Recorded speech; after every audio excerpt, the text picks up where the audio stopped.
সাথে কি নাম আপনার? ইসরাত জাহান। ইশরাত জাহান। রাজশাহীর বাসিন্দা, রাজশাহীর ভোটার। জি, রাজশাহীর বাসিন্দা, রাজশাহীর ভোটার। আমরা জানি ত্রয়োদশ জাতীয় সংসদ নির্বাচন আর কিছুদিনের অপেক্ষা মাত্র। কি মনে হয় রাজশাহীতে কেমন ভোট হবে? আশা করছি ভালো ভোট হবে ইনশাল্লাহ। আর আমরা তো অবশ্যই চাই যে একটা সৎ যোগ্য প্রার্থী তারাই ভোটে দাঁড়িয়েছেন, হয়তো তাদের রেপুটেশনটা ভালো, তারা নমিনেশন পেয়েছেন।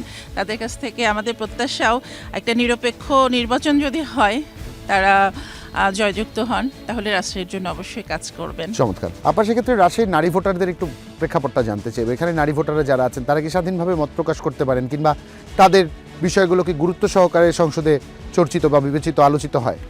খুব যে বেশি হয় সেটা বলতে পারবো না, তবে হয় যারা একদম তৃণমূল পর্যায়ে তাদের মতামতটাকে হয়তো বা সেভাবে গুরুত্ব দেওয়া হয় না, বা তারা কতখানি নিরপেক্ষভাবে ভোট দিতে পারেন, পরিবার থেকে পান বা রাজনৈতিক কোনো ছত্রছায়া থাকে কিনা সেটা বলতে পারছি না। তবে শিক্ষিত নারী হিসেবে বলতে পারি আমাদের সেই স্বাধীনতাটা আছে। আছে, চমৎকার। সেক্ষেত্রে আপনারা যখন এবার ভোট দিবেন, রাজশাহীর নারীরা কোন বিষয়গুলোকে গুরুত্ব রেখে বা গুরুত্ব দিয়ে তারপরে ভোটটা ওই মার্কায় দিবেন?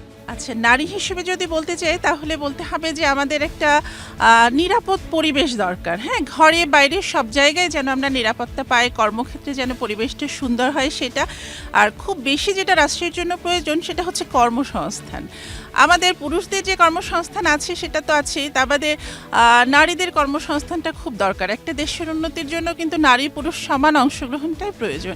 তো সেক্ষেত্রে আমাদের রাজশাহীতে একটু পিছিয়ে পড়া আছে। তো মানে নবগঠিত সরকার আসবে, তাদের কাছে আমার প্রত্যাশা হবে যে নারীদের কাজের ক্ষেত্রটা যেন নিরাপদ হয় এবং কর্মসংস্থানের অনেক সুযোগ যেন